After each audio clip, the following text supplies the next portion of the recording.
Bonjour Béatrice Brugère. Bonjour Sonia. Et bienvenue à la grande interview sur CNews et Europe 1. Vous êtes magistrate et secrétaire générale du syndicat Unité Magistrats FO, syndicat à la tête duquel vous venez d'être réélu très largement à l'unanimité. Vous êtes aussi l'auteur de ce livre Justice, la colère qui monte. Et justement, la colère monte aussi contre l'emprise des narcotrafics dans notre pays. C'est un rapport explosif de 90 pages de la Cour des comptes qui a été rendu public hier. Ce rapport met le doigt sur la gangrène qui gagne désormais toutes les villes et les campagnes autrefois paisibles de notre pays. Près de 80% des communes sont touchées. Le ministre de l'Intérieur avait parlé de mexicanisation, d'autres alertent sur un narco-État. Comment la magistrate que vous êtes appréhende ou définit cette situation aujourd'hui ? Alors d'abord, je suis ravie que ce rapport existe parce qu'il confirme déjà ce que a fait la commission d'enquête, l'excellent travail des sénateurs qui avaient déjà tiré la sonnette d'alarme. Mais cette situation, elle est connue aussi en interne et nous aussi, en tant que syndicat, il y a longtemps que nous tirons la sonnette d'alarme, parfois un peu en vain, j'allais dire. Donc ça, c'est déjà une très très bonne nouvelle. Aujourd'hui, il faut bien comprendre qu'on a deux menaces criminelles qui sont quasiment des menaces qui touchent l'existence même de notre société. La première, c'est l'islamisme radical, dont la manifestation la plus spectaculaire, on le sait malheureusement, ce sont les attentats terroristes ou des attentats comme l'affaire de Samuel Paty, mais qui se déclinent sur tous les fronts sociétaux. C'est-à-dire que l'islamisme radical, c'est pas que les attentats, c'est aussi tous les fronts de la société sur lesquels il y a des coups de boutoir en permanence. La deuxième menace existentielle pour notre État et notre société, c'est le narcotrafic. Parce que le narcotrafic, aujourd'hui, a pris une telle dimension, une telle surface territoriale, une telle surface financière et une telle force de frappe judiciaire aussi. C'est-à-dire qu'aujourd'hui, et je crois que le rapport le dit, vous avez plusieurs milliards en fait de bénéfices pour le narcotrafic. C'est une criminalité organisée. Il faut d'ailleurs ne pas non plus se concentrer que sur le produit, parce que les organisations criminelles en réalité travaillent sur les opportunités criminelles. Et ce qui est intéressant dans le narcotrafic, c'est que il y a aussi le haut du spectre, mais en fait ça irrigue toute la criminalité jusqu'en bas, jusque dans les cités. Ça va du braquage, ça va des violences, des intimidations, des fusillades, des assassinats. Et en fait, ça pollue et ça a tout le territoire. Et aujourd'hui, on a une véritable difficulté avec ça parce que ça fait longtemps que nous tirons la sonnette d'alarme et que nous ne sommes pas nécessairement armés pour faire face. Ni armés, nous allons en parler. Ouais. Parfois, les deux menaces existentielles que vous avez décrites, Béatrice Brugère, l'islamisme et les narcotrafics sont liés. Et parfois, il peut y avoir des cibles. Et ces cibles sont des magistrats. Menaces, intimidations, agressions verbales, physiques. Ça a été le cas. En tout cas, il y a eu beaucoup d'inquiétudes autour du procureur de Douai. Vers quel pays va-t-on si on arrive à intimider des magistrats en France? Vous avez raison de le souligner parce que je crois que c'est encore un impensé dont on n'a pas pris toute la mesure. D'ailleurs, le rapport de la Cour des comptes le dit. Et ça, c'est très important. Il faut savoir que l'arme du terrorisme, c'est la terreur. C'est le spectaculaire, c'est la peur. L'arme du narcotrafic, c'est la corruption, c'est l'intimidation et également toutes les possibilités de violence. On a vu, et vous le dites très justement, des magistrats qui ont été menacés, des hauts magistrats, puisqu'on parle de la cour d'appel de Douai, d'une tentative peut-être de séquestration du procureur de Douai, mais c'est pas un phénomène nouveau. En fait, dès 2016, déjà Urvoas avait demandé, garde des Sceaux à l'époque, un rapport sur toutes ces menaces. Je crois qu'il faut prendre toute la mesure aujourd'hui de ce face-à-face, sur lequel d'ailleurs des magistrats avaient tiré la sonnette d'alarme et sur lequel ils s'étaient fait rabrouer. Aujourd'hui, la Cour Vous parlez des magistrats marseillais, qui après avoir parler d'une guerre presque perdue, quand même, se sont fait... Exactement, mais il faut parler... En fait, c'est toute la chaîne. C'est la police qui peut être attaquée, c'est la pénitentiaire. Vous avez encore en tête aussi cet assassinat de la pénitentiaire avec l'affaire Amra, avec de la corruption obligatoirement, avec, si vous voulez, des complicités en interne. Eux-mêmes sont menacés. Maintenant, vous avez des magistrats. Donc, vous avez les deux versants. Vous avez le versant aussi possible de la corruption, de greffiers, de magistrats, et le versant intimidation. C'est gravissime, Béatrice. C'est gravissime. Ce sont des coups de boutoir en plus à notre... Alors là, on peut en parler. L'état de droit, quand des magistrats sont menacés dans un pays, c'est l'état de droit. Et vous avez raison, quand je parle de deux menaces existentielles, c'est que le terrorisme vise à détruire notre modèle civilisationnel, le narcotrafic vise à diluer l'État pour imposer sa loi. Donc, si vous voulez, ces deux menaces, en effet, qui sont des menaces réelles et pas fantasmées cette fois-ci. Là, on parle de choses de très concrètes, de notre État de droit et de notre modèle démocratique. Fusillade, assassinat, règlement de compte, agression ultra-violente s'enchaînent, on l'a vu, à une vitesse vertigineuse ces derniers temps, et surtout le territoire français nous oblige, Béatrice Brugère, à interroger aussi l'efficacité de notre politique sécuritaire et pénale, y compris pour des mineurs de plus en plus jeunes. Ce matin, si on ne change pas notre grille, si on ne change pas notre logiciel, que risque-t-il de se passer selon vous ? En fait, le problème, c'est qu'on a déjà pris beaucoup de retard. C'est-à-dire qu'on ne s'est pas adapté aux mutations criminelles qui sont les nôtres. Nous avons un rajeunissement, d'ailleurs, c'est ce qui est dit également dans le rapport, sur la violence, y compris la violence des mineurs qui sont embrigadés dans des réseaux criminels. Nous avons des mineurs qui ont une violence de plus en plus débridée, sans complexe, qui n'ont pas peur de venir s'attaquer à des choses extrêmement de l'autorité. Hein. On le voit avec la multiplicité des infractions contre les gendarmes, la police. On voit très bien que les mineurs, aujourd'hui, se sentent un peu, pour certains, c'est une minorité dans la toute-puissance, et nous n'avons pas adapté nos réponses pénales. Nous avons fait des propositions justement là-dessus, suite aux émeutes. Je ne sais pas si vous vous souvenez, il y a eu des émeutes où on s'est aperçu qu'il y avait énormément de mineurs, pour remettre en place des procédures rapides, style comparution immédiate, pour interroger aussi l'atténuation de responsabilité qui est quasiment automatique sur la tranche, automatique, hein. Oui, de 16 à 18 ans, et pour qu'elle soit motivée. Moi, je suis contente de voir que ça a été repris d'ailleurs dans une proposition de loi de Gabriel Attal, qu'il avait déjà un peu repris quand il était Premier ministre. Donc, il faut changer en urgence notre grille de lecture. Moi, ce que je ne comprends pas, c'est pourquoi on n'y va pas plus vite. Alors, vous avez raison. Et ce qu'on ne comprend pas, le grand public et la grande majorité des Français, c'est certaines décisions de justice qui ont quand même choqué. On ne va pas les citer, mais notamment dans la terrible affaire Philippines. Béatrice Brugère, entre peine aménagée et loi inadaptée, on ne comprend pas pourquoi et comment notre justice n'arrive pas à protéger les plus faibles. Vous avez dit dans une récente tribune, ça m'a beaucoup interpellée, et ça interpellera certainement nos auditeurs et nos téléspectateurs. Ce qui est terrible, c'est que parfois il y a des failles de la justice dans la légalité. C'est-à-dire que la justice administrative, judiciaire, peut être dysfonctionnelle dans la légalité. Oui, on a institutionnalisé nos failles. C'est-à-dire qu'aujourd'hui, il faut retrouver la légitimité. C'est pour ça qu'il faut être à l'écoute des attentes. La justice, elle est au service des citoyens.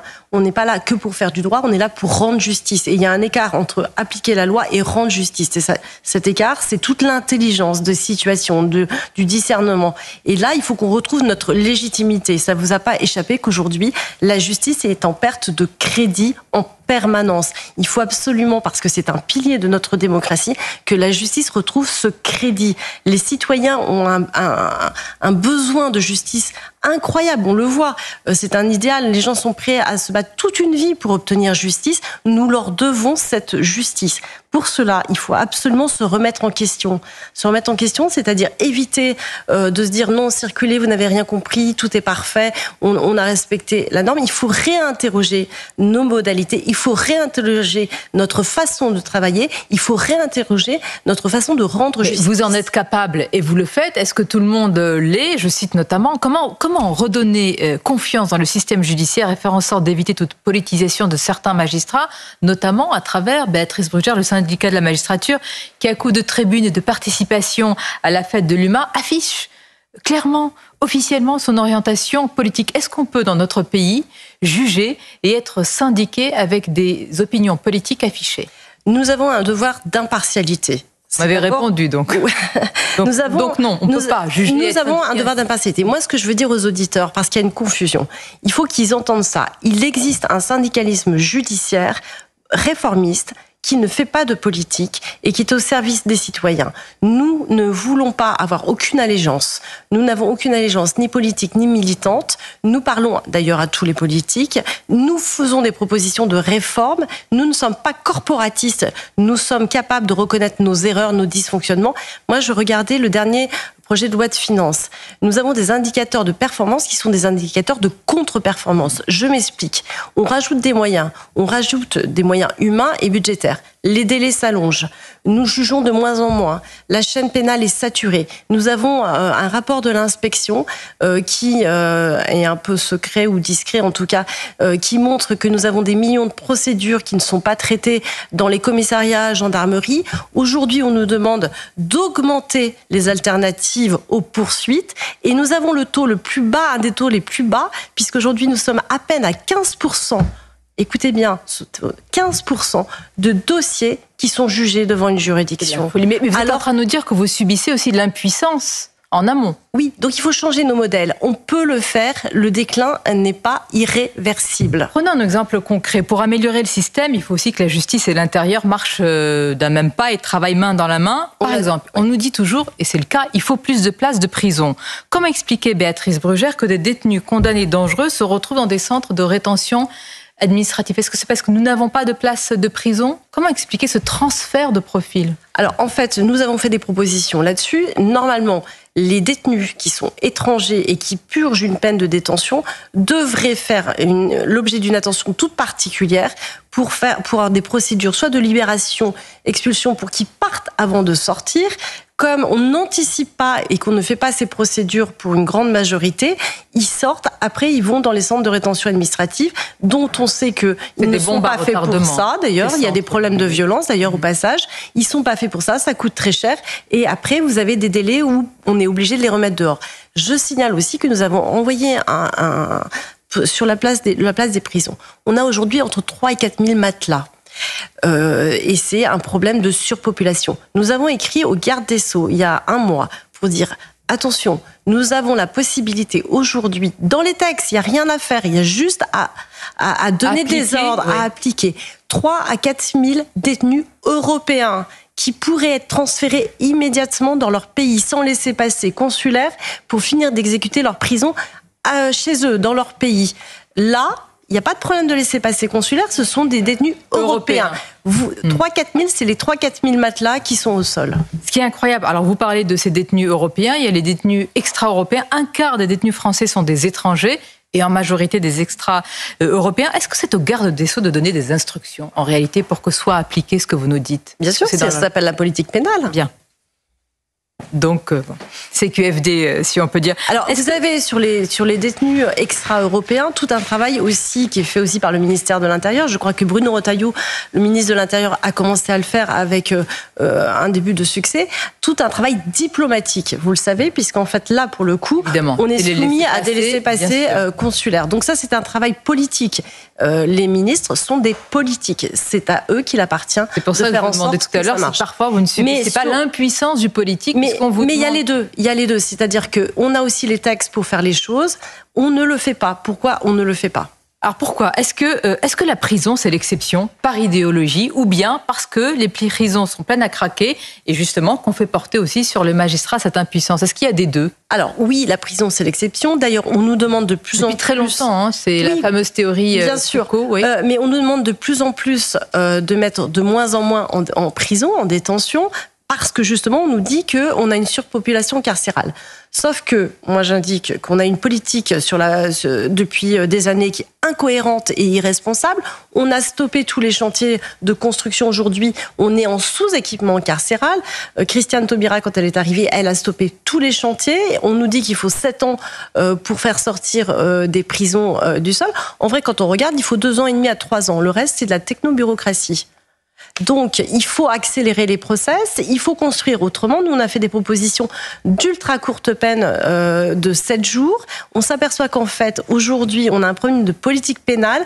On n'incarcère pas plus que dans les années 80, mais les gens restent 2 fois plus longtemps. On incarcère trop tard. Donc, 35 000 détenus dans les années 80, c'est 70 000 places aujourd'hui, parce qu'ils restent 2 fois plus longtemps. Ouais. si vous mettez des peines de prison qui sont exécutées très courtes, par exemple comme 7 jours comme on le propose, pour des faits graves, pour des primo-délinquants, pour qu'ils aient une réponse immédiate, etc., il faut que 400 places pour 10 000 peines prononcées. Donc ce n'est rien. Donc on voit bien qu'on est sur un problème de politique pénale. Je voudrais conclure par l'actualité. Et vous avez été juge, vous avez été magistrate antiterroriste, Béatrice Brugère. Il y a eu les positions de la France insoumise qui ont beaucoup choqué, qui souhaitent à travers une proposition de loi supprimer le délit d'apologie du terrorisme dans le code pénal. Comment vous avez réagi à cela? À quoi ça reviendrait selon vous?